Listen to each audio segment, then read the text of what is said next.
أعوذ بالله من الشيطان الرجيم. بسم الله الرحمن الرحيم. الحمد لله رب العالمين الرحمن الرحيم مالك يوم الدين إياك نعبد وإياك نستعين اهدنا الصراط المستقيم صراط الذين أنعمت عليهم غير المغضوب عليهم ولا الضالين.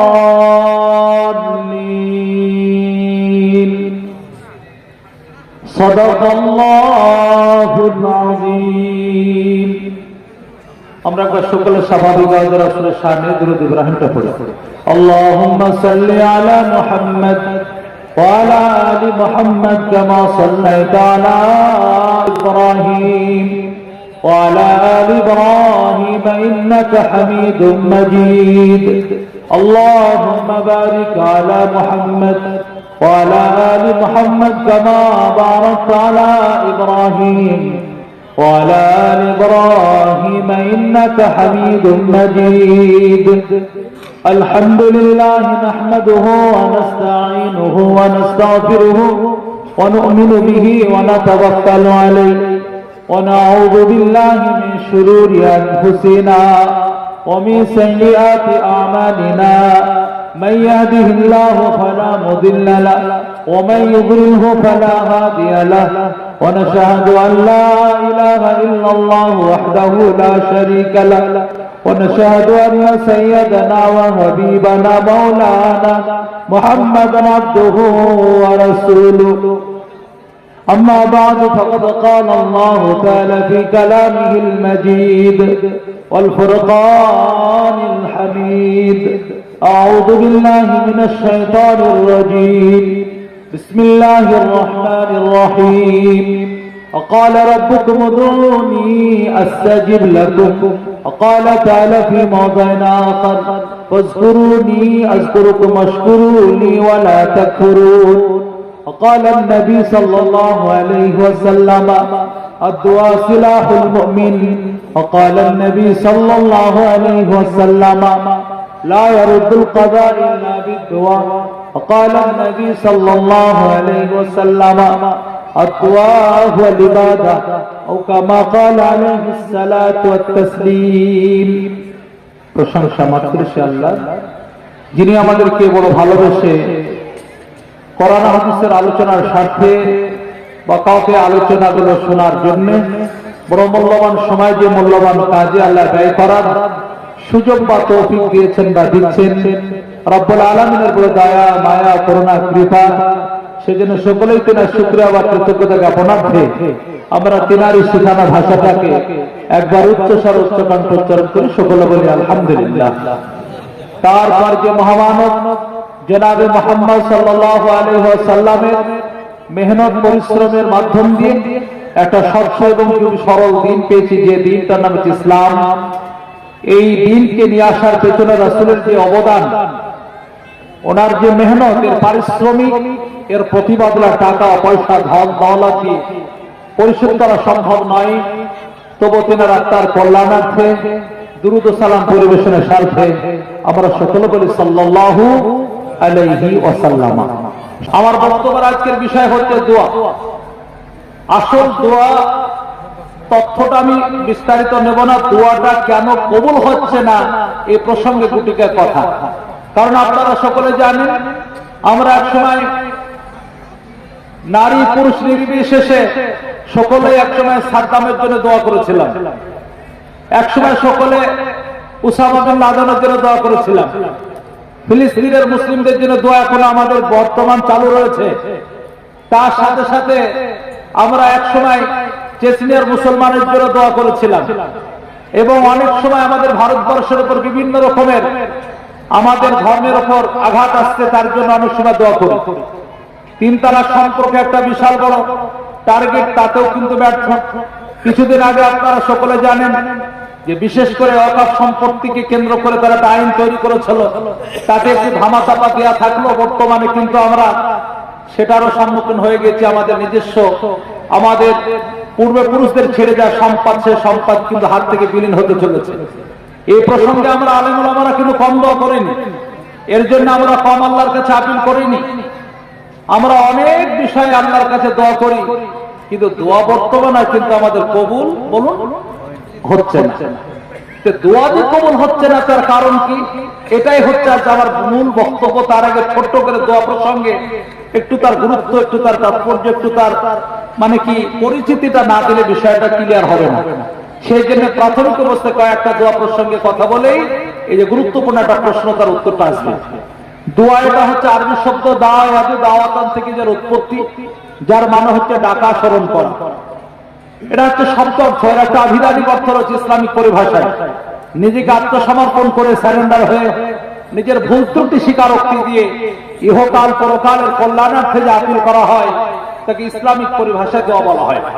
আবারও বলছি আপনাদেরকে, নিজেকে ছোট ভেবে আত্মসমর্পণ করে, স্যারেন্ডার হয়ে, নিজের ভুল ত্রুটি স্বীকারোক্তি দিয়ে ইহকাল এবং পরকালের, কি বললাম, ইহকাল এবং পরকালের কল্যাণার্থে যে আল্লাহর কাছে আপিল, যে দরখাস্ত, যে আবেদন করা হয় তাকে ইসলামিক পরিভাষায় কি বলা হয় বললাম?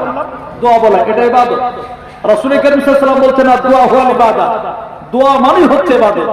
এবং খুব সাধারণ ভাবে রাসূল বললেন, অত্যন্ত গুরুত্ব সহকারে এক জায়গায় বলেছেন দোয়া মুখুল ইবাদত, দোয়া হচ্ছে ইবাদতের মূল, দোয়া হচ্ছে ইবাদতের মূল আপনার নির্যাস।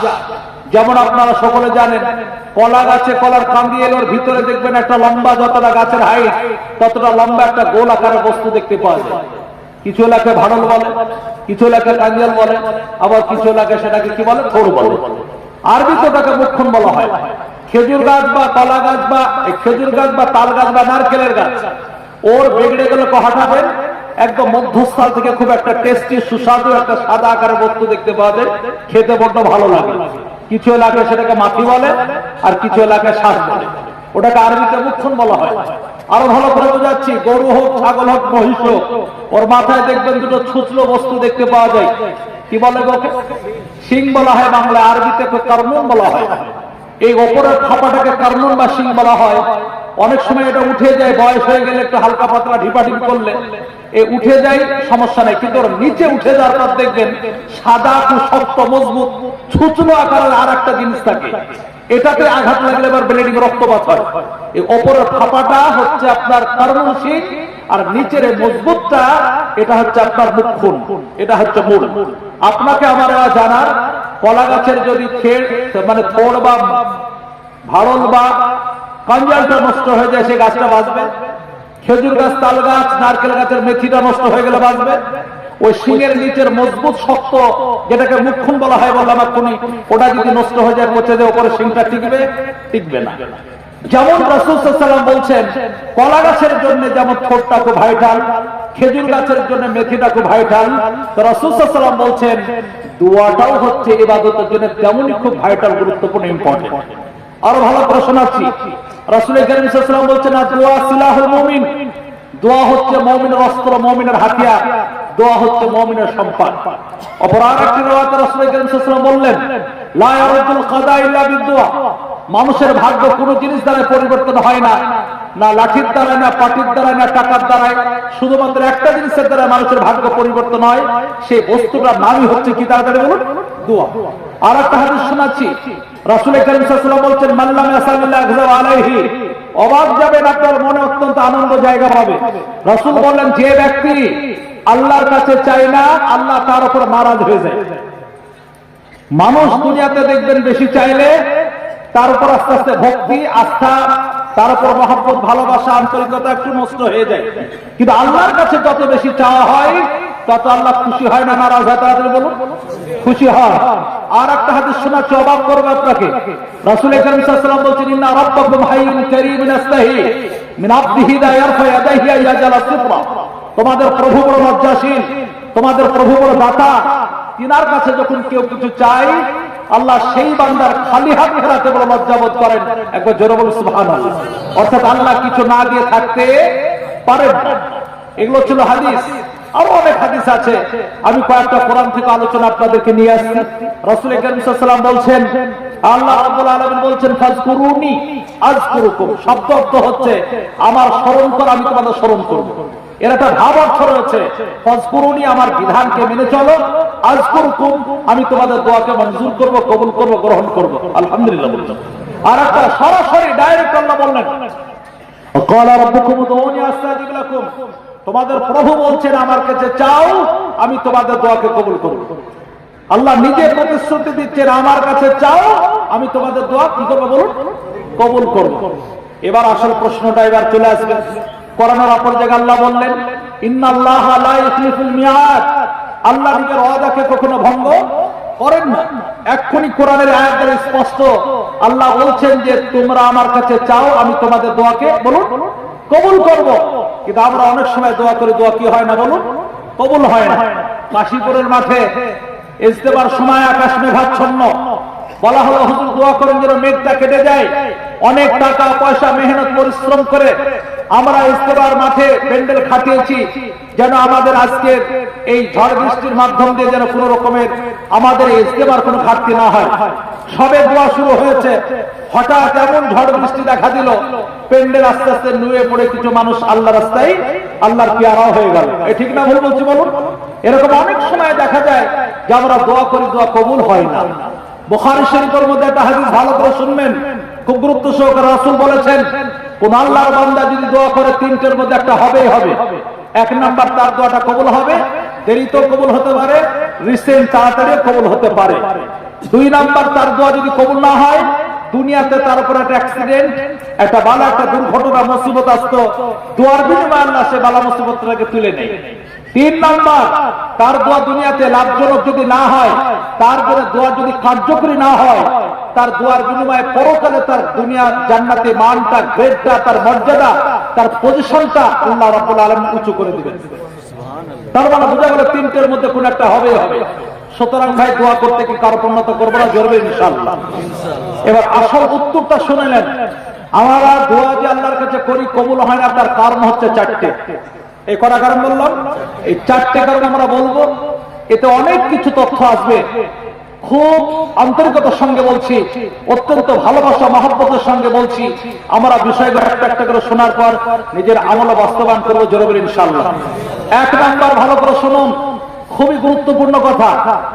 কালেমার দুটো অংশ রয়েছে, একটা আল্লাহর ওয়াহদানিয়াত আর একটা আল্লাহর নবীর রিসালাত। যেমন প্রথম কালেমা, কালেমায়ে তাইয়্যিব যেটা বলি আমরা, লা ইলাহা ইল্লাল্লাহ। এর দ্বিতীয় অংশ হচ্ছে মুহাম্মাদুর রাসূলুল্লাহ। কালেমা তাশাহুদ, আশহাদু আল্লা ইলাহা ইল্লাল্লাহ। দ্বিতীয় অংশ ও আশহাদু আন্না মুহাম্মাদুর আবদুহু ওয়া রাসূলুহু। তার মানে বোঝা গেল কালেমার মধ্যে দুটো অংশ রয়েছে। প্রথম অংশ লা ইলাহা ইল্লাল্লাহ, এর একটা শব্দ অর্থ রয়েছে। লা ইলাহা মানে কোন, বলুন, ইলাহা নেই। ইলাহা মানে ইবাদতের লায়ক, ইবাদতের যোগ্য কোন মাবুদ নেই, মানে যার ইবাদত করা হবে এইরকম কেউ নেই। ইল্লাল্লাহ, শুধুমাত্র একজন, কে বলুন?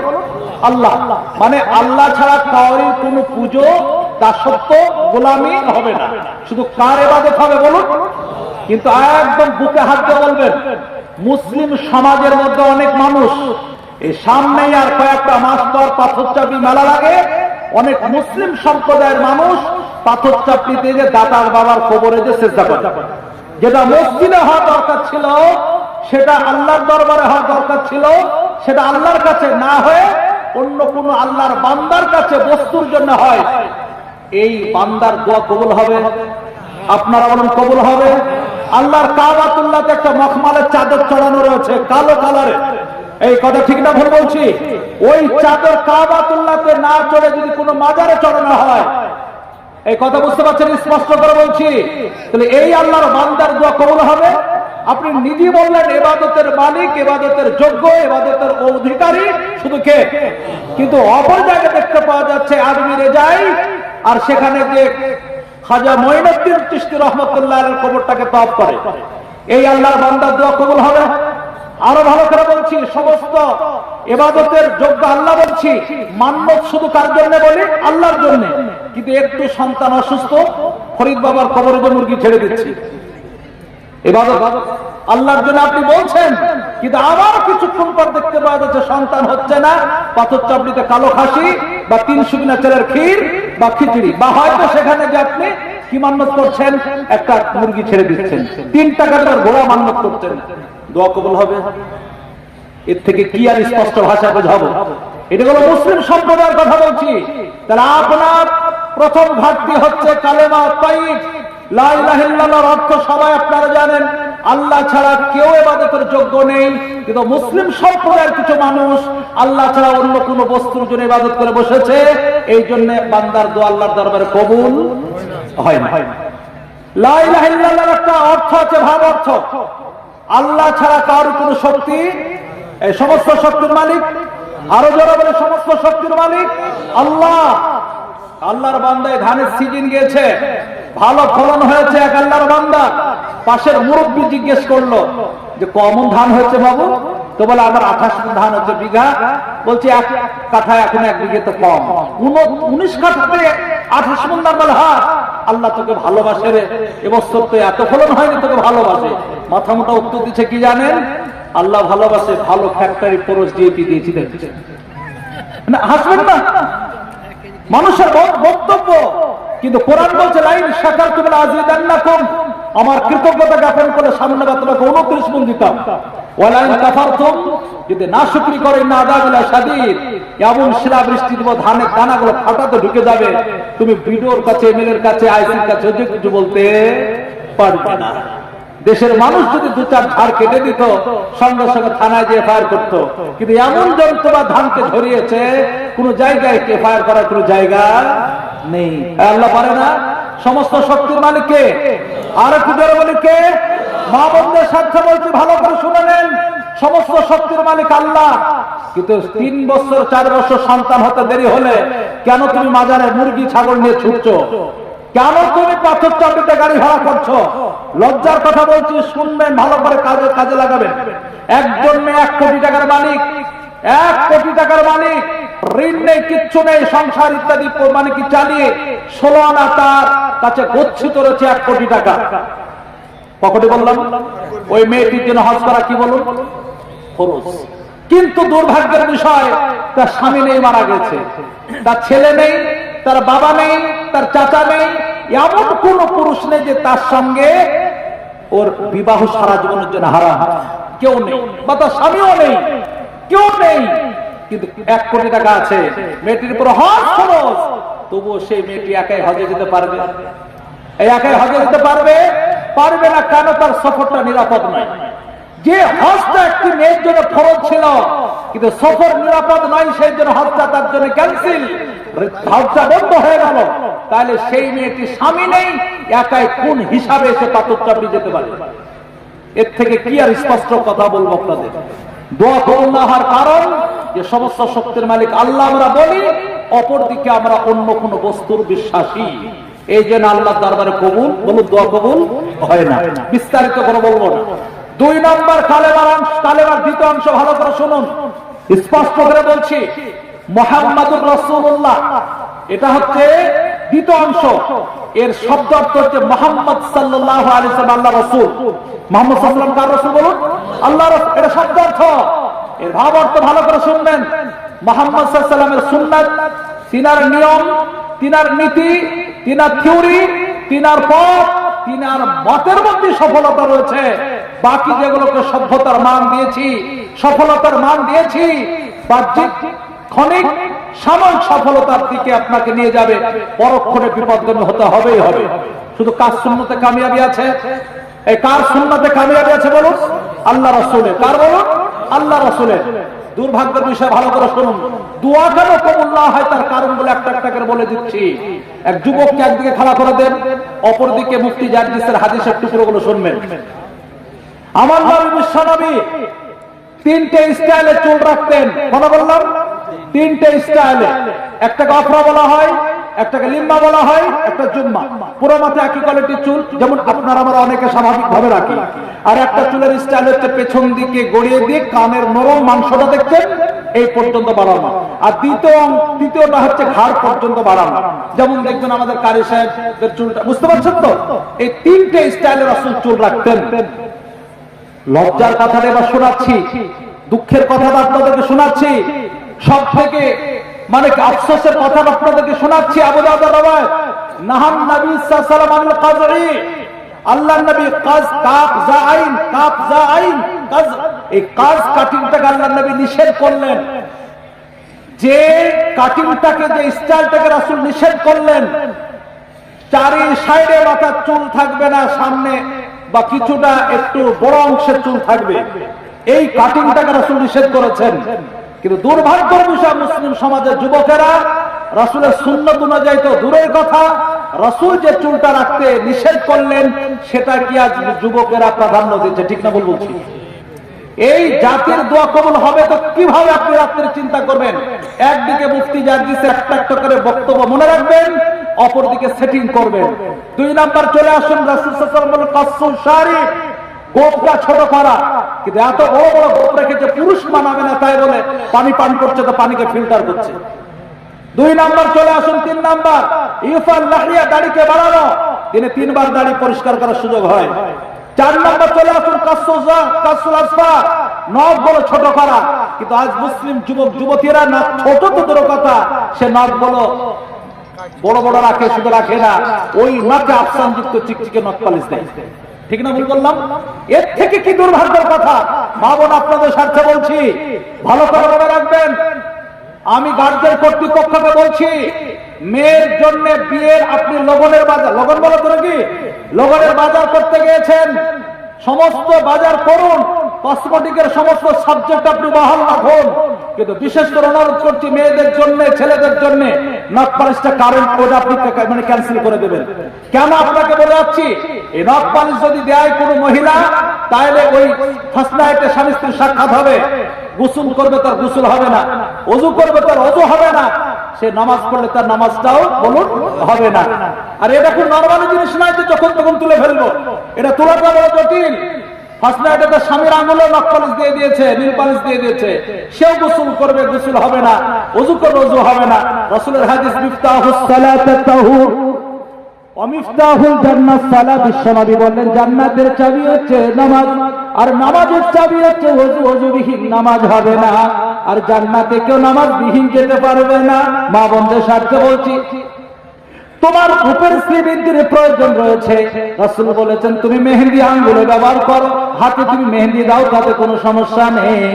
কিন্তু নখ পালিশ দিয়েছো, তোমার ওযু গোসল হবে না। নাপাক অবস্থায় যদি বাই চান্স তুমি চলে যাও, কিয়ামতের দিন তোমাকে নাপাক অবস্থাতেই উঠানো হবে। বাই চান্স আপনি নাপাক অবস্থায় মারা গিয়েছেন, আল্লাহর নবী বিশ্বনবী বললেন ওইভাবে তোমাকে কিয়ামতের দিন তোলা হবে, কপালে তোমার জান্নাতের চাবি জোগাড় হবে না। আমার রাসূলের একটা মজার হাদিস শোনাই। রাসূল বললেন লা তাদখুলুল মালাইকাতু বাইতান ফীহি তাসাবির ওয়ালা কালবুন ওয়ালা জুনুবুন। বিশ্বনবী বলেন যে বাড়িতে 3 প্রকারের বস্তু থাকবে, আল্লাহর পক্ষ থেকে সেই বাড়িতে রহমতের ফেরেশতা আসবে না। কয় বলবো? দোষটা করা, কিন্তু আমল করতে হবে। কিন্তু দোয়া যে কবুল হয় না, কারণ আপনি নিজে নিজে পেয়ে যাবেন। একটু বসুন না ভাই, এই ফাঁকা জায়গাটা বসুন, যারা দাঁড়িয়ে আছে যুবকরা বসুন, অসুবিধা নেই। আমি আউট কথা একটা বলবো, টাইম পাস হবে না ইনশাআল্লাহ। যে কথাটা বলবো কাজের, একটু একটু কষ্ট অনুরোধ করছি, এই ফাঁকা জায়গাটা বসুন।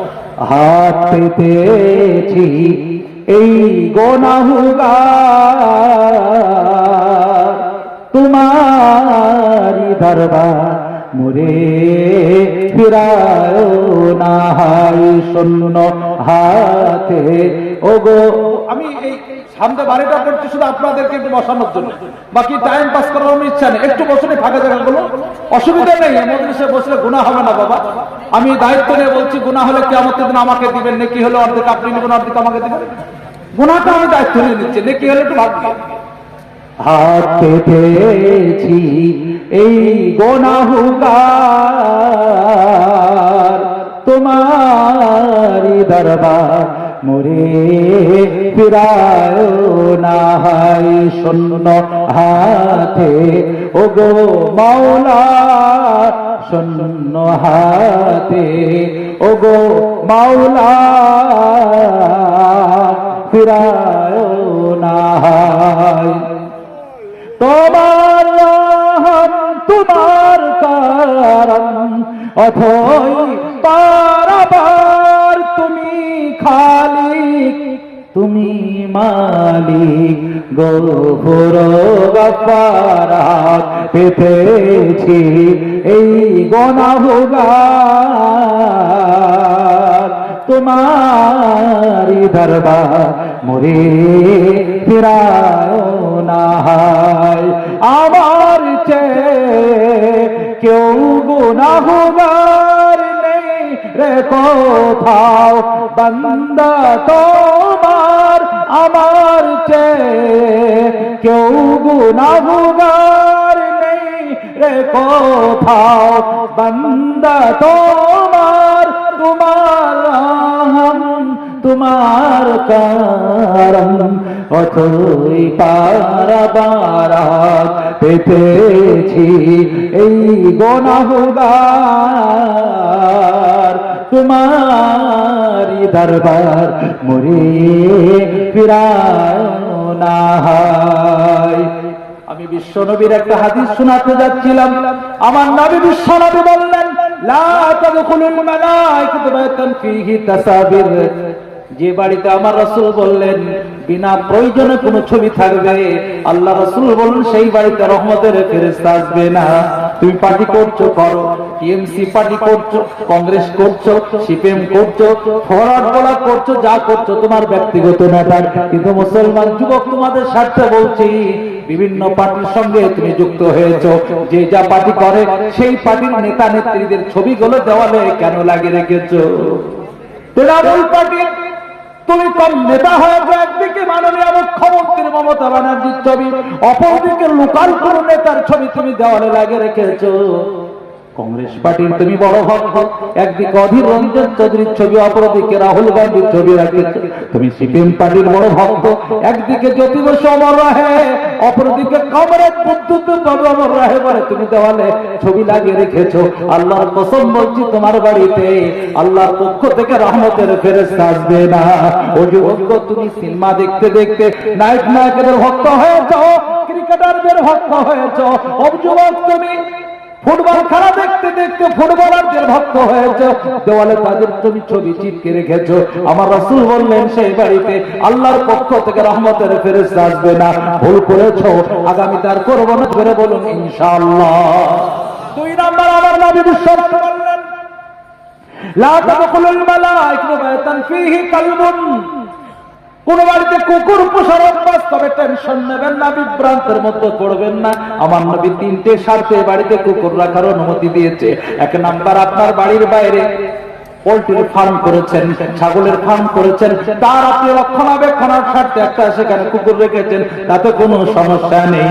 দুই নাম্বার, আপনার বাড়ির বাইরে কোনো বাগান রয়েছে বা বাড়িতে হাঁস মুরগি বতক রয়েছে, তার দেখাশোনার জন্য একটা গেটে কুকুর রাখলেন, তাতেও কোনো সমস্যা নেই। তিন নাম্বার, কালবে মুআল্লাম, প্রশিক্ষণ প্রাপ্ত একটা কুকুর আপনার বাড়িতে রাখলেন, আপনার কথা মতো শিকার করে, আপনার কথা মতো শিকার ছেড়ে দেয়, সেই রকম কুকুর বাড়িতে রেখেছেন, তাতেও সমস্যা নেই। তবে সমস্যা ভালো করে শুনে নেন, বিদেশি একটা 42,000 টাকা দিয়ে কুকুর কিনেছেন, সকালবেলায় মর্নিং ওয়াকের সময় কুকুরটা হাতে নিয়ে বেড়াচ্ছেন, বাড়িতে ছেলে মেয়ে থাকে, গাড়িতে আপনি কুকুরটা উঠে নিয়েছেন, চাউমিন একবার নিজের মুখে দেন, একবার কুকুরের মুখে দিচ্ছেন, একই বেডে কুকুরটা নিয়ে ঘুমাচ্ছেন, একই জায়গায় একই প্লেটে আপনি খেতে বসেছেন, এতটাই আপনি সেই কুকুরের প্রাধান্য দিয়েছেন। আমার নবী বিশ্বনবী বললেন, এমন পরিবেশ হলে সেই বাড়িতে আল্লাহর পক্ষ থেকে রহমতের ফেরেশতা আসবে না। জোরে বলুন আস্তাগফিরুল্লাহ। তিন নাম্বার, এমন একটা ভাইটার জিনিস, মা তার ছেলেকে বলতে পারবে না, বাবা তার মেয়েকে বলতে পারবে না। আলেম উলামা ফালিবাল্লিগু শাহিদুল গায়বা, রাসূল বলেছেন কোন বিষয় জানা থাকলে যারা অনুপস্থিত, যারা জানে না, জানিয়ে দাও। সেই সাথে আমার রাসূলের একটা হাদিস দিচ্ছি। আমার নবী বললেন, লা তাদখুলুল মালাইকাতু বাইতান ফীহি জুনুবুন, অপবিত্র বাড়িতে যদি কোনো ব্যক্তি থাকে, সেই বাড়িতে আল্লাহর পক্ষ থেকে রহমতের ফেরেশতা আসবে না। স্বামী স্ত্রীর সাক্ষাৎ হয়েছে, নাইট পালস হয়ে গিয়েছে, পারলে সাথে সাথে গোসল করেন। আমার নবী হাদিসের মধ্যে তিনটে শব্দ ব্যবহার করেছেন, ইয়াসকা ওয়া তাহার সঙ্গে সঙ্গে গোসল করলে আপনি পবিত্র হয়ে যাবেন, পরিষ্কার হয়ে যাবেন, মনটা ফ্রেশ হয়ে যাবে। আমার রাসূল তিনটে শব্দ ব্যবহার করেছেন। তবে সঙ্গে সঙ্গে যদি গোসল না করতে পারেন, ইসলাম এমন একটা ধর্ম, লা ইকাল্লিফুল্লাহু নাফসান ইল্লা উসাহা, শক্তির বাইরে কোনো জিনিস ইসলামে চাপিয়ে দেওয়া হয়নি। আপনি রাত্রিবেলায় গোসল করবেন, ভাবছেন কারেন্ট নেই, গিজারে হয়তো পানি গরম করার পরিবেশ নেই, বা এতটাই সমস্যা আপনার বাড়িতে বর্তমান পানির অসুবিধা, পানি যে উঠাবেন তার তো কারেন্টের ব্যবস্থা নেই। আল্লাহ রাসূল বললেন কোনো সমস্যা নেই, গোসল করা সম্ভব হলো না, কমসে কম অপবিত্র জায়গাটা ধুয়ে নিবে, নামাজের মতো গোসল করে নেবে, নামাজের মতো ওযুটা করে নেবে। ঘুম পেয়েছে ঘুমিয়ে যাও, খিদে পেয়েছে খাওয়া দাওয়া করতে পারো, গল্প গুজব করতে পারো, মনের চাহিদা জেগেছে আবার নতুন করে তৃপ্তি নিতে পারো, তাতেও কোনো সমস্যা নেই। কিন্তু আমার রাসূল বললেন ক্বাবলাল ফজর, ফজর আগে গোসল করতেই হবে। ফজর আগে গোসল করলেন না, 7টা 8টা 9টা 10টা দুপুর গড়িয়ে দিলেন। আমার রাসূল বললেন যতক্ষণ তুমি অপবিত্র অবস্থায় থাকবে ততক্ষণ তোমার বাড়িতে আল্লাহর পক্ষ থেকে রহমতের ফেরেশতা আসবে না। সুতরাং নখপালিশ ব্যবহার করেছো, যতদিন তোমার আমলে নখপালিশ থাকবে, অপবিত্র থাকবা কোনদিন, যতদিন অপবিত্র থাকবা, রাসূল বললেন রহমতের ফেরেশতা আসবে না। এই জন্য আবারও বলছি, আমার রাসূল বলেছেন এই নখগুলো ছোট করবে, যেন নখগুলো বড় না হয়, কোন অপবিত্র জিনিস, নাপাক জিনিস, নোংরা জিনিস তোমার নখে যেন ঢুকে না থাকে। তারপর আমার নবী বিশ্বনবী বললেন ভালো করে স্মরণ করবেন, আমার নবী বলেন অনেক বগলের নিচের অবাঞ্ছিত লোমগুলোকে তুলে ফেলা। কি বললেন? বগলের নিচের অবাঞ্ছিত লোম সব পরিষ্কারের সময় হয়, 6 মাস 8 মাস হয়ে যাচ্ছে, কোনো খবর নেই। গরমের সময় গেঞ্জি জামা খুলছে তো মনে হচ্ছে ধানের ঘর ঘুরছে, দাম দিচ্ছে। কি বলবেন জাতি, ভুল হয়েছে। আমার নবী বিশ্বনবী তারপর বললেন ওয়াহালকুল আলা, নাভির নিচের অবাঞ্ছিত লোমকে চেঁচে ফেলা। রাসূল বললেন পারলে প্রত্যেক সপ্তাহে, না পারলে 15 দিন অন্তর, সম্ভব হলো না 40 দিনের মধ্যে পরিষ্কার করতে হবে। ইমামে নববী রাহমাতুল্লাহ আলাইহি মুসলিম শরীফের টিকাতে লিখলেন 40 দিনের মধ্যে যদি পরিষ্কার না হয় তার নামাজটা মাকরুহ তাহরিমি হয়ে যাবে। যদিও নামাজটা ওয়াজিবুল আদা নাই, নতুন করে দোহরানোর দরকার নেই, কিন্তু সেই নামাজে কোনো নেকি হবে না। ভুল হয়েছে, আগামী তারা করবো না ইনশাআল্লাহ। বলুন, আমি বলতে চাইছিলাম এই জাতি রাসূলের সুন্নতের উপরে কোনো রকমের গুরুত্ব দেয় না, কোনো গুরুত্ব নেই। এটা হাদিস শোনাচ্ছে। আমার নবী বিশ্বনবী বললেন মান জাররা সাওবাহু খায়লা, وفي رواية أخرى من جر إزاره خيلا لم ينظر الله يوم القيامة، رواه المشكاة في كتاب اللباس। রাসূল বললেন যে পুরুষ, কি বললাম, যে পুরুষ প্যান্ট হোক পায়জামা হোক, যে কোনো পোশাক টাকনুর নিচে লটকে পড়বে, আমার নবী বললেন তার দিকে রহমতের নজরে কিয়ামতের দিন আল্লাহ তাকাবে না। এটা ছিল পুরুষদের জন্য। মহিলাদের জন্য একটা হাদিস ভালো করে শোনাচ্ছি। আমার নবী বিশ্বনবীর স্ত্রী হযরত উম্মে সালমা রাদিয়াল্লাহু তাআলা আনহার দরবারে একজন মহিলা যে বললেন ইন্নী ইমরাতুন উতিলু দাইলিয়া উম্মে সালমা, ওগো উম্মে সালমা, আমি একজন মহিলা, আমার পোশাকের আঁচলগুলো, ঝালরগুলো এতটাই লম্বা, রাস্তায় যখন হাঁটি মাটির সঙ্গে ছাঁচড়াতে থাকে, আমার কি পোশাকটা নাপাক হয়ে যাবে? রাসূলের স্ত্রী হযরত উম্মে সালমা বললেন তোমার রাস্তার পাপ মানে কি মাটিগুলো কি পরিষ্কার পরিচ্ছন্ন, নাপাক কি নয়? বলে না, পরিষ্কার পরিচ্ছন্ন। বলে কোনো সমস্যা নাই, তোমার নাপাক হবে না। হাদিস দুটোর দ্বারা তো বোঝা গেল রাসূলের যুগে মহিলাদের পোশাকগুলো টাকনুর নিচেতে এতটাই লম্বা থাকতো, মাটির সঙ্গে ছাঁচড়াতো, আর পুরুষদের পোশাকগুলো টাকনুর নিচে থাকতো। আর বর্তমান সময়ে পুরো বিষয়টা উল্টো হয়ে গেছে। ঠিক না বললাম? ঠিক না ভুল? জিন্সের প্যান্ট লাগবে 4.5 ফুট, ও দিয়েছে কত ফুট? 5.5 foot 5 foot. রাস্তার গোবর, পায়খানা, মুরগির গু সব পরিষ্কার করার দায়িত্ব দিয়ে হাতে মনে হচ্ছে। আর মহিলাদের স্কার্ট ছোট, বুঝতে পারছেন না? এই জাতির দোয়া কবুল হবে তো হবে কি? আমি বলতে চাইছিলাম যে বিশেষ করে ভাই আমাদের আজকে রাসূলের সুন্নতের উপর আমল নেই বলে আমাদের আল্লাহ দরবারে দোয়া বলুন কবুল হয় না। 2 নাম্বার হলো, আমি বিস্তারিত না ছোট করে বলছি। 3 নাম্বার, ভালো করে শুনুন, এমন একটা সময় আসবে কোরআনের রিডিং পড়া চালু হবে, কিন্তু কোরআনের উপর কোনো আমল থাকবে না। কোরআনের রিডিং পড়া আজ রেজিনগরের বুকে, আজকে বেলডাঙ্গার বুকে, বা প্রত্যেকটা গ্রামগঞ্জে মহল্লায় 10-20 বছর আগেকার তুলনায় মানুষ কোরআন পড়া শিখতে পেরেছে। ঠিক না ভুল বল? আগে মানুষ হয়তো কোরআন পড়া জানতো, কিন্তু কোরআন পড়া শিখলে কি হবে? 20 বছর আগে মানুষ যা সুদ খেত তার তুলনায় এখন বেশি না কম? 20 বছর আগে মানুষ যতটা ব্যভিচার আটকাতো এখন বেশি না কম? 20 বছর আগে মানুষ ওজনে যা কম দিত এখন বেশি না কম? 20 বছর আগে মদ তাড়ি গাঁজা যা মানুষ পান করতো এখন বেশি না কম? আরে বাবা 20 বছর আগে লটারি টিকিট যা কাটতো তার তুলনায় এখন বেশি না কম? তার মানে কোরআনের রিডিং পড়া চালু হয়েছে, কিন্তু কোরআনের উপর আমল একটা মাত্র আয়াত যেটা বারবার করে জালসা করি। আমার আল্লাহ বলেন ইন্নামাল খামর ওয়াল মাইসির ওয়াল আনসাব ওয়াল আজলাম রিজসুম মিন আমাল শাইতান ফাসতানিবুহু লাআল্লাকুম তুফলিহুন। মদ পান করা, জুয়া খেলা, লটারি টিকিট, আল্লাহ ছাড়া অন্য কোন বস্তুর পুজো, এই কাজগুলো শয়তানের কাজ থেকে জঘন্য। কিন্তু চারটি কাজ দেখুন জাতি এতটাই আজকের হার বাড়িয়েছে এই ভাষায় প্রকাশ করা যায় না। মদ সামনে 1 জানুয়ারিতে মুসলিম যুবকরা আগে থেকে রেডি হয়ে আছে, 12টা এক হবে, সাথে সাথে ডিজি সুইজে পিকআপ আর সাথে সাথে ডান্স। জমবে না শীতের দিন ডান্স, তো হাতে মদের বোতল নিয়ে ইমানটা ছিনিমিনি খেলবে। লাঠি খেলার নাম করে মুসলমান 40-এর সময় মহরম মাসে লাঠি খেলার নাম করে মুসলমান ইমানটাকে নিয়ে ছিনিমিনি খেলে, ঠিক না? বললাম এ মুসলিম সমাজের যুবক যুবতীরা সামনে পুষ পার্বণকে কেন্দ্র করে মেসেঞ্জার পার্ক থেকে বেথরহরি পার্কে, লালবাগ মতিঝিল পার্কে গাড়ি ভাড়া করবে টাটা সুমো। ক্লাস 11-এর 11টা মেয়ে, ক্লাস 12-এর 12টা 11টা ছেলে টাটা সুমো ভাড়া করেছে, পিকনিক করতে যাবে। টাটা সুমো ছাদে মদের বোতলের পেটিগুলো বাঁধা থাকে। 20-এর গাড়ি ভাড়া করে, 460 260 গাড়ি ভাড়া করে, ডিজি তুলে নেই, এতটা আওয়াজ বিকট মাটি কাঁপে, আর মুসলিম যুবকেরা মদের বোতলে ডান্স করে। কিসের জন্য যে করে, কিসের আনন্দে? অবাক। আরে ভাই ভোটে পাস করলে ছোট একটা বিজয় মিছিল বের করে, কোন একটা কাপ তখন জিতে প্লেয়াররা তখন একটা সে ট্রফিটাকে আনন্দ করে। আমি মুসলিম যুবকদের জানতে চাইছি যে তুমি যে এত পুষ পার্বণকে কেন্দ্র করে, 1 জানুয়ারিকে কেন্দ্র করে এত আনন্দ করছে, পিছনে কারণ কি? হ্যাঁ, একটাই কারণ পেছনে, যে তোমার মসজিদ মাদ্রাসা কবরস্থানের জায়গাগুলো সরকার হাতে করছে, এটা একটা আনন্দ। 2 নম্বর আনন্দ, যখন তখন তোমার পরিযায়ী শ্রমিক ভাইদেরকে পিটতে শুরু করছে, তাই আনন্দ করছো। 3 নম্বর তোমার আনন্দ, কখনো কোনো মসজিদের উপর আক্রমণ হচ্ছে, যে মসজিদটা আগে মন্দির ছিল বলে কেড়ে নিয়েছে, কেন মন্দির বানানো হচ্ছে। 4 নম্বর যুবক তোমার আনন্দ, তোমার মা বোনকে যখন তখন যে কেউ বুরকা পরিহার মেয়েকে যখন তখন কেউ হেনস্থা করছে, এটাই তোমার আনন্দ। যুবক তোমার এটাই আনন্দ, যখন তখন যে কোনো মুসলিমকে পিটিয়ে বাস আপনার মানে কি আপনার বিভিন্ন রকমের গরুর মাংস রাখাকে কেন্দ্র করে, গরু বই নিয়ে যাচ্ছিল তাকে কেন্দ্র করে তাকে রীতিমতো তাকে মৃত্যুর সম্মুখীন বানিয়ে দিচ্ছে, এটাই তোমার আনন্দ। যুবক তোমার এটাই আনন্দ যে তোমার কখনো যে কোনো সময় কোরআনের কোন পেজ কেনে তারা বেইজ্জতি করছে, এটাই তোমার আনন্দ।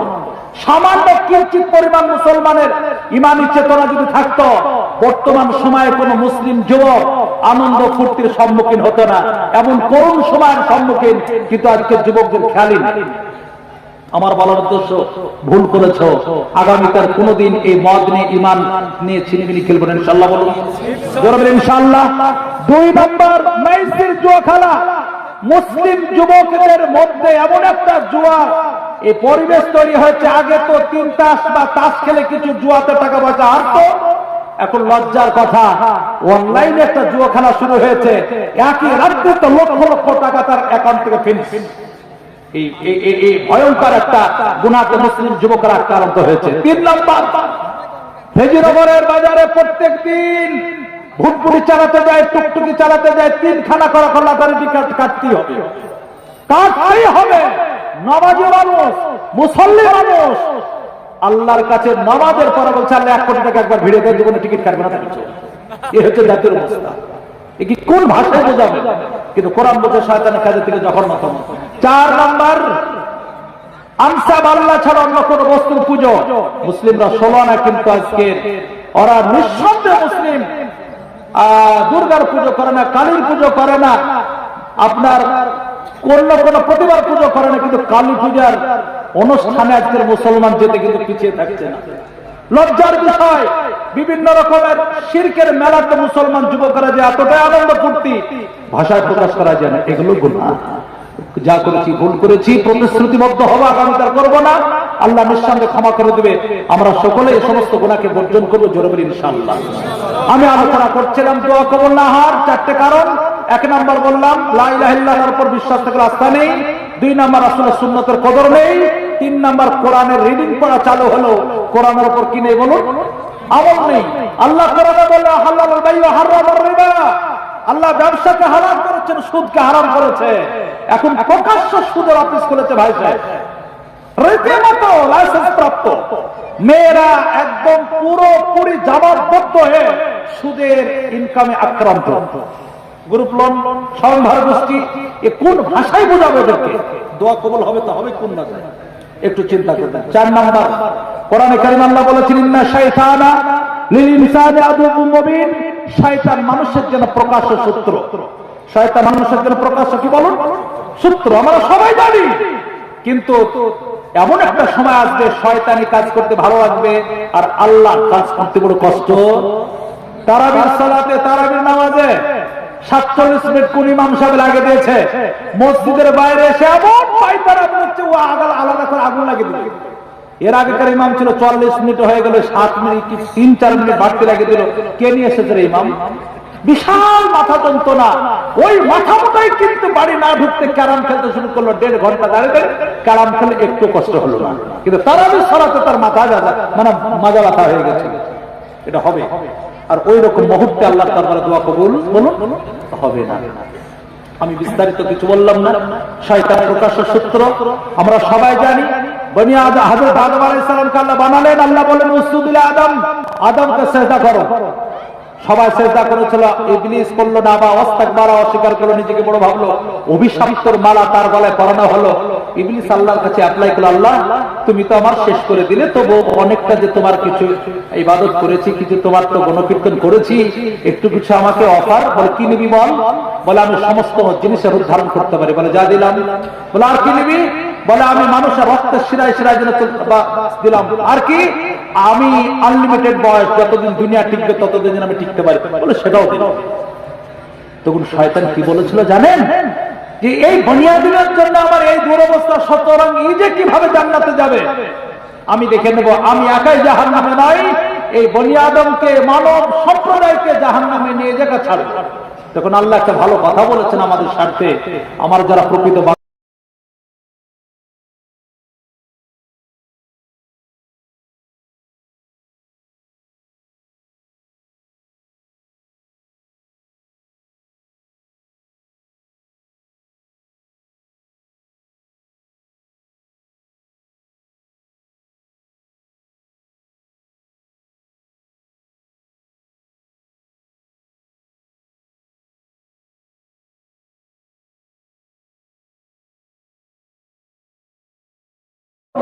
মাদ্রাসার অবদান, আল্লাহর কসম বলছি, আল্লাহর কসম বলছি, ভারতবর্ষের বুকে একটাই বাধা শুধু তাদের কাছে, ইসলামিক প্রতিষ্ঠান।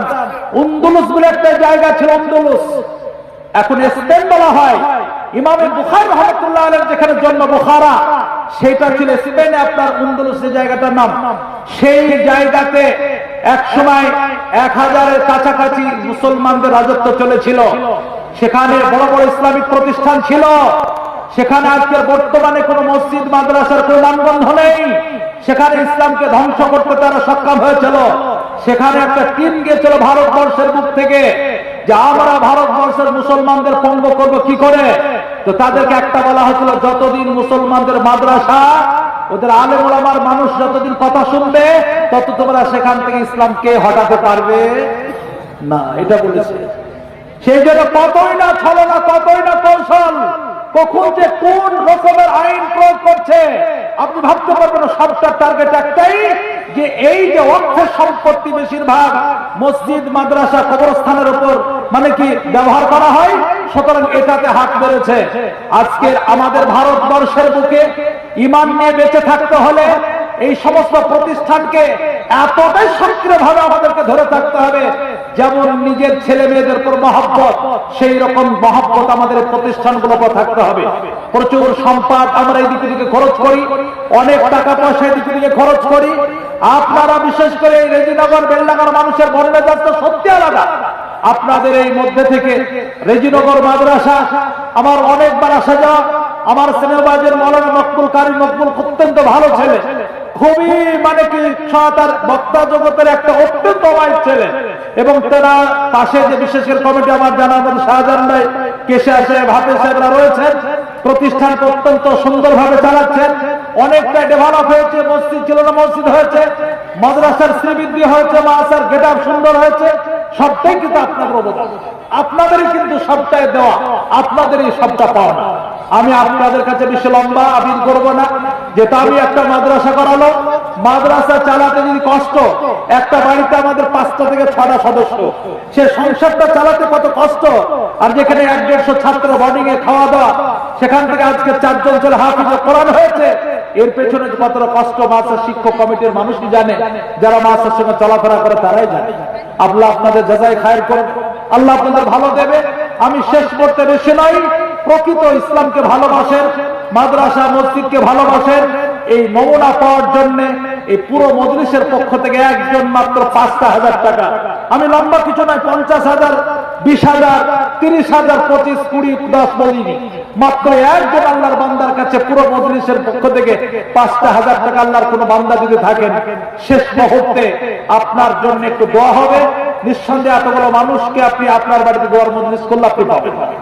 আপনাদের অনুরোধ আবেদন, কারো আব্বা কবরে শুয়ে আছেন, কারো মা কবরে শুয়ে আছেন, কারো নিজের স্ত্রী কবরে শুয়ে আছেন, কারো স্বামী স্ত্রী কবরে শুয়ে আছেন, কারো নিজের ছেলে মেয়ে কবরে শুয়ে আছেন, কারো শ্বশুর শাশুড়ি শুয়ে আছেন। এমন কোন আল্লাহর বান্দা, এমন কোন আল্লাহর বান্দা রয়েছে বাপের জন্য, মায়ের জন্য, স্ত্রীর জন্য, নিজের স্বামীর জন্য, অনেকের ছেলে মেয়ের জন্য একটু মন কাঁদছে না যে আপনার গানের বিনিময়ে তার আব্বার, মায়ের, ছেলের, তার স্বামী, তার স্ত্রীর কবরটা একটু আল্লাহ রাব্বুল আলামিন জান্নাতের টুকরা বানিয়ে দিন। আসুন, একজন আল্লাহর বান্দা মাত্র 5,000 টাকা। কেউ উঠবেন না, এক্ষুনি কিছুক্ষণ পর প্রধান বক্তা আসবে, তার আগে ছোট্ট করে একটা আপিল করেছে 5,000 টাকা। কেউ আছেন এই প্রতিষ্ঠানের জন্য? পারলে এখন যতটা পারবেন নগদ, না হলে সময় মতো আপনি দেবেন, যখন সাধ্য হবে তখন দেবেন। পুরো একটা বছর আপনাকে সময় দেওয়া হলো, মাত্র একজন আল্লাহর বান্দা 5,000 টাকা। অনেক টাকা এদিকে দিকে খরচ। মাশাআল্লাহ, নারে তাকবীর। এই একটা কথা বলি, এই আল্লাহ আকবার কি বলা একটু নিষেধ হয়ে গেছে? জোরে বলা নিষেধ না ভয় পাচ্ছে? এই না ভয় পাচ্ছে, জোরে বলুন, চিৎকার করে পুনকার পূর্ণতা, লিল্লাহি তাকবীর, আরো জোরে লিল্লাহি তাকবীর। জনাব জাহাঙ্গীর মন্ডল, মাশাআল্লাহ, 5,000 টাকা তিনি দেবেন। এই প্রতিষ্ঠানের সাথে আল্লাহ তাআলা দান কবুল করো, মনের জায়েজ বাসনা পূর্ণ করো, সর্বাঙ্গীন কল্যাণ করো, ইহকাল পরকাল সুখে রেখো। আল্লাহ তাআলার মনের জায়েজ বাসনা পূর্ণ করো। সকলে বলে আল্লাহুম্মা আমিন, আর বলে আল্লাহুম্মা আমিন। একজন কচি বান্দা 100 টাকা দিয়েছেন। 1 নাম্বার আমি চেয়েছিলাম জনাব জাহাঙ্গীর মন্ডল সাহেব, তিনি 5,000 টাকা। ও ভাই, একটা ছোট্ট করে কথা বলি, এক্ষুনি আপনাদেরকে শোনালাম কালেমার কত অংশ, দুটো অংশ। কেউ একটা অংশ বিশ্বাস করলো, অপর অংশটি বিশ্বাস করলো, না হলে কিতাব মুসলমান হতে পারবে না। সুতরাং ইনার একটা জুড়ি, ইনার একটা সঙ্গী, ইনার একটা সাথী। আমি আর একটা আল্লাহর বান্দাকে 5,000 টাকা। কেউ আছেন কোন যুবক? আমি একটা প্রসঙ্গে বক্তব্য করি অনেক সময়, রাসূল বলেছেন, মুসলিমের রওয়ায়াত, সাবাতুন দিল্লু ফি দিল্লিহি আমালা দিল্লাহি ইল্লা দিল্লু। কিয়ামতের দিন 7 শ্রেণীর মানুষকে আল্লাহর বিশেষ জায়গা, আরশের তলায় জায়গা দিবে। তার মধ্যে একটা হচ্ছে শাবুন নাশা ফি ইবাদাতিল্লাহ। ওই যুবক, যে যুবক যৌবন কালটাকে, ইয়াং কালটাকে, নওজোয়ান অবস্থাটাকে আল্লাহর ইবাদতে কাটিয়েছে, ভালো কাজে সবাই ব্যয় করেছে, এরকম একজন যুবককে দেখতে চাইছে। মাত্র 5,000 টাকা। কেউ আছেন? আপনি এখন যা পারবেন দেবেন, পরে দেবেন, নামটা শুধু এন্ট্রি করে যাবেন। অনুরোধ করছি, কেউ উঠবেন না, একটু কষ্ট করুন, ধৈর্য ধরুন। এটা হচ্ছে বড় একটা ভাইটাল সময়। এই সময় উঠে যাবেন। আচ্ছা আচ্ছা, দোয়া হবে ইনশাআল্লাহ। অনেক মা বোনেরা 1,000 করে পাঠিয়েছেন, অনেক আম্মা জানেরা 1,000 করে পাঠিয়েছেন। আল্লাহ তাদের মনের জায়গা পূর্ণ করো, সর্বাঙ্গীন কল্যাণ করে ইহকাল পরকাল। আল্লাহ তাদের সুখের দাম্পত্য জীবনে তাদের সুখ দান করো। সকলে বলে আল্লাহুম্মা আমিন। 5,000 টাকা একজনকে দেবেন না? একজন বলুন। জি, এদিকে শেষ নাকি? মাশাআল্লাহ, মাশাআল্লাহ। নুরুল ইসলাম, মাশাআল্লাহ, উত্তর পাড়ার, উত্তর পূর্ব পাড়া রেজিনগর, কেশিয়া শেখ, আমার খুব পরিচিত, মাদ্রাসার কেশিয়া, মসজিদের কেশিয়া। মাশাআল্লাহ, তার মানে একটু গুণ তো আছেই। একবার রব্বুল আলামিনের ধ্বনি, নারে তাকবীর, লিল্লাহি তাকবীর। জনাব নুরুল ইসলাম সাহেব প্রতিষ্ঠানের কেশিয়ার, আল্লাহ তিনার আমানতের সঙ্গে আরো কাজ নাও, আল্লাহ তিনার সর্বাঙ্গীন কল্যাণ করে হোকাল পরকাল সুখে রেখো, মনের তিনার জায়েজ বাসনা পূর্ণ করে দাও। যে উদ্দেশ্যে 5,000 টাকা দিয়েছেন, আল্লাহ তিনার এই উদ্দেশ্যকে তুমি ষোলানা পূর্ণ করো। সকলে বলে আল্লাহুম্মা আমিন। এটা হাদিস শোনাচ্ছি, রাসূলের হাদিস, আর ইন্নাল্লাহ বিতুল মাহিবুল বিতরা। এই দেখেন আমার একজন ভাই 1000 টাকা নগদ দিয়ে গিয়েছেন। ইন্নাল্লাহ বিতরুন ওয়া ইউহিব্বুল বিতরা। আল্লাহ নিজে বেজোড়, আর বেজোড়কে বলুন বলুন নামাজের তাসবিহাত গুলো পড়ে কভার করে জোড়া না বেজোড়া, ওযুর মধ্যে অঙ্গ প্রত্যঙ্গ গুলো ধুই জোড়া না বেজোড়, জোড় না বেজোড় বলুন। আর ভাই টাকা লাগবে না, একটু মশলাটা তো বলুন। হাসতে তো কত ভয় করছেন কেন? সব বেজোড়। আর আপনারা সকলে জানেন রাসূল রাত্রে বেলায় 2 রাকাত করে নামাজ পড়তেন। ফজর টাইম ঢুকে যাবে, ইতিমধ্যে 2 এর সঙ্গে 1 রাকাত মিলে 3 রাকাত বেতর পড়তেন পুরো নামাজটাকে বেজোড় করার জন্য। একজন আল্লাহর বান্দা 500 টাকা দিয়েছেন, দেবেন। আমি আর একটা এই বেজোড় করার জন্য একটা 5000 টাকার একজন আল্লাহর বান্দাকে দেখতে চাই। শেষ মসজিদ আর একজন আল্লাহর বান্দা, একটা ছেলে 500 টাকা নগদ দিয়েছেন বেজোড়। এই হাদিসটার উপর আমি একটা হাদিস শোনাচ্ছি, মান তামাসসাকা বিসুন্নতি ইনদা ফাসাদ উম্মতি ফালাহু আজরু মিয়াতি শাহীদিন ইয়াউমাল কিয়ামা। অফি রিওয়ায়াত উখরা মান আমিলা বিসুন্নতি। যে ব্যক্তি উম্মতের মধ্যে দ্বন্দ্ব কলহ বিবাদ চলবে, সেই মুহূর্তে একটা রাসূলের সুন্নাতকে যদি কেউ আমল করতে পারে বা প্রতিষ্ঠিত করতে পারে, জিন্দা করতে পারে, 100 শহীদের কিয়ামতের দিন মর্যাদা দেওয়া হবে। কেউ নেই? আল্লাহর কোন বান্দা নেই? মাত্র 5,000 টাকা। এটা তো সেই রেজিনগর, যে রেজিনগরে আজকের আপনারা জানেন কত সুন্দর সুন্দর মসজিদ। আমি তো একদিন উত্তর পূর্ব পাড়ায় এসে মসজিদে এত খরচ, ভয় বলছে হাফেজ সাহেবকে আদায় করবো না, কারণ মোটা অঙ্কের খরচ। হাফেজ সাহেব ধরুন, আপনি একবার বলে দেখেন না তো, এক কাঠায় 50 ব্যাগ চাল জলিলা মাসার জন্য। এটা আপনার বাড়ির মাদ্রাসা, এটা তো আপনার উঠানোর মাদ্রাসা। এখানকার ছেলেরা আপনার জানাজা অংশগ্রহণ করবে, আপনার এখানকার ছেলেরা আপনার জন্য প্রত্যেকে দোয়া করবে। এখানে দিবেন না, তোর কোথায় দিবেন? এই জন্য একজন আল্লাহর বান্দার কাছে 5,000 টাকা, নিজের প্রতিষ্ঠান, নিজের সম্পদ, নিজের, এটা আপনাদের ঐতিহ্য। এই জন্য একজন আল্লাহর বান্দার কাছে 5,000 টাকা। একটু বলি, একটু ভাই, আমি বেশি বাড়াবাড়ি করবো না, এটা হয়ে গেল। মাশাআল্লাহ, নারে তাকবীর, আরে জোরে লিল্লাহি তাকবীর। আমাদের হাফিজুল ভাই যুবক নওজোয়ান, একদম যুবক ছেলে, 5,000 1,000 নগদ, 4,000 পরে দিবে। কটা হয়ে গেল বলুন? 3টে। এত মজার তথ্য আপনাদের কাছ থেকে আমি শিখে নিই। রাসূলের গুরুত্বপূর্ণ সাহাবী কজন ছিল তাড়াতাড়ি বলুন? ফেরেশতা কজন ছিল তাড়াতাড়ি বলুন? ও বাবা, আরেকটা সুন্দর কটা বিশেষ কিতাব ছিল, কটা বলুন? তাসাউফ লাইনের, অর্থাৎ আপনার সুফিয়া লাইনের কজন বিশিষ্ট ব্যক্তি ছিলেন বলুন? 4 জন। ও বাবা, সবই তো আপনারা জানেন গো। তাহলে আপনারা এই 4টে সংখ্যা কেন আপনারা অতটা গুরুত্বহীন করছেন? 4 নম্বর একটা কেউ হবে না? মাশাআল্লাহ, নারে তাকবীর, আরে জোরে লিল্লাহি তাকবীর। জনাব সাইদুল ভাই তিনি বলছেন আমি 5,000 টাকা দেব। 4টে হয়ে গেছে। রেজিনগরের একজন মানুষ কলকাতা গিয়েছিল, রাস্তায় সুযোগ করে নামাজ পড়ার, বাড়ি এসে নামাজগুলো কাজা করবে বলে ফজরটা করলো, জোহর করলো, আসর করলো, মাগরিবটা করে এশা না পড়ে শুয়ে গেল। এশা না পড়ে বলুন শুয়ে গেল। এই গুনাহ হবে কি হবে না? এই ইসলামের বুনিয়াদ কটা তাড়াতাড়ি বলুন? বুনিয়াদ ইসলাম ওয়ালা খামস। ইসলামের বুনিয়াদ কটা বলবেন না? 5টা। হলো কথা? হলো কথা? এই দেখেন খেলা শুরু করে দিল, বলছে সবাই 5,000 1,000 ধরে দিতে বলছে। এই কি বলে কম্পিটিশন? এই কি বলে দানের মধ্যে আপনার কি পাল্লা পালে? বাবা সবাই দিয়েছেন 5,000। একজন মধ্যে হুজুর আপনি যখন 5 নম্বরে চাইলেন, আমি 1,000 টাকা বেশি দিয়ে 6,000 টাকা দেন আমি নগদ। নারে তাকবীর, আরে জোরে লিল্লাহি তাকবীর। ও ভাই কজন হলো? 5 জন। এবার একটা মজার তথ্য শোনা বলি। এবার কি বলবে? তবলিগ জামাত কে কে যায়? সামনে ইজতেমা আছে 3, 4, 5। হুগলি যাবো তো ইনশাআল্লাহ। ওই আমাদের তবলিগ লাইনের হযরত মরহুম ইলিয়াস রাহমাতুল্লাহ নওয়ারাল্লাহু মারকাদা, আল্লাহ তাআলার কবরটাকে নূরে নূরান্বিত করে দেন। সকল বলে আল্লাহুম্মা আমিন। তিনি বিশেষ করে সাদামাটা ভাবে ইসলামের নিয়ম কানুন শেখানোর জন্য তবলিগের উসুল কটা বানিয়ে দিয়েছেন? 6টাই। বলবেন না কটা? 6টা উসুল বানিয়েছেন। আরেকটা তথ্য শোনায়, বাড়ি এসে একজন ব্যক্তি পুরো দিনে নামাজ ছুটে গেছে, ফজর পড়লো, জোহর পড়লো, আসর পড়লো, মাগরিব পড়লো, ইশা পড়লো, তার সাথে আবার 3 রাকাত করতে হয়। কোনটা? বেতেরটাও কাজা করতে হয়। তাহলে 6 নম্বরে যদি একটা ব্যক্তি এই যায় ঝামেলা পুরো চুকে যাবে। এই জন্য একটা আর হবে না 5000 রেজিনগরের মানুষ আমার জানা আছে, চেনা আছে। সত্যি এখানকার মানুষের মধ্যে আলাদা দানের। আমাদের শাহজাহান ভাইদের মসজিদে গত রাতে জালসা এসে হুজুর সেরকম সুযোগ, তা বলে আপনি দাঁড়ানো হয়ে যাবে। তবে অবাক হয়ে গেল, আপনি দাঁড়ানো, তুমি দাও তুমি দাও তুমি দাও, মোটামুটি তাও 20-25 বস্তা চাল যে আমরা জালসা পাঠিয়ে দেবো। মাশাআল্লাহ, এটা যে রেজিনগরের একটা উর্বরতার একটা পরিচয়। সুতরাং এটা করতে হবে। আর একটা 5000 কেউ নেই, ওই কেউ দেবেন না। আচ্ছা, যদি বলেন আমাদের কারোর ক্ষমতার হাত তুলে বলে দেন হুজুর আমরা এই লেগেছে পাচ্ছি না, আমি খুবই আলো, তাহলে ভাববো দেখে এখানেও মোটামুটি একটু দেন আছে, একটু মানে কি দুর্বল মানুষ নাই। 5000 কেউ নাই। আর একটা মাত্র 6000, এই 5000 টাকার একজন আমার বান্দা 6 নম্বরে কেউ নেই। কোন যুবক ভাই, কোন আমার আল্লাহ পিয়ারা বান্দা, আমার কোন বাবাজান, কোন মা, কোন বোন, একজন মাত্র 5000 শেষ মুহূর্তে।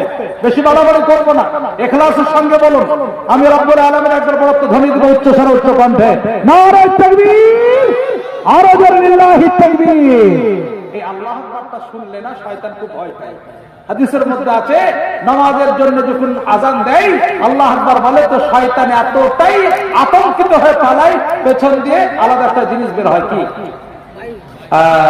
তার মানে স্টাডি আছে লোকের। আমরা সাদা বাংলা কি বলি বায়ু, তো ওই এতটা ভয়। তো এই আল্লাহ আকবার বললে শয়তান একটু আতঙ্কিত হয়। আর শয়তান চাই যেন বনি আদম দান যেন না করে, কারণ দানটা করলে একটা জায়গা থাকে না, বাড়তে বাড়তে মোটা অঙ্কের ব্যালেন্স হয়ে যায়। ব্যাংকে টাকা রাখলে যেমন একটা ব্যালেন্স বেড়ে যায়, দানটাও কিন্তু বেড়ে যায়। সুতরাং এটা শয়তানের কাছে ভয়ঙ্কর কষ্টের কাজ, আর আল্লাহর কাছে সব থেকে এটা দামি কাজ। এই জন্য একজন আল্লাহর বান্দা কেউ নেই 5000 টাকা, কেউ নেই। আচ্ছা 1000 করে 5 জন বলুন তো, ঝামেলা বেশি বাড়াবো না। বক্তব্য শুনবেন, প্রধান বক্তা আসবে। 1000 করে 5 জন বলুন, একটা 1000 টাকা, বেশি মোটা করে বলবো না, ফটফট করে বলুন। 1000 করে 5 জন 1000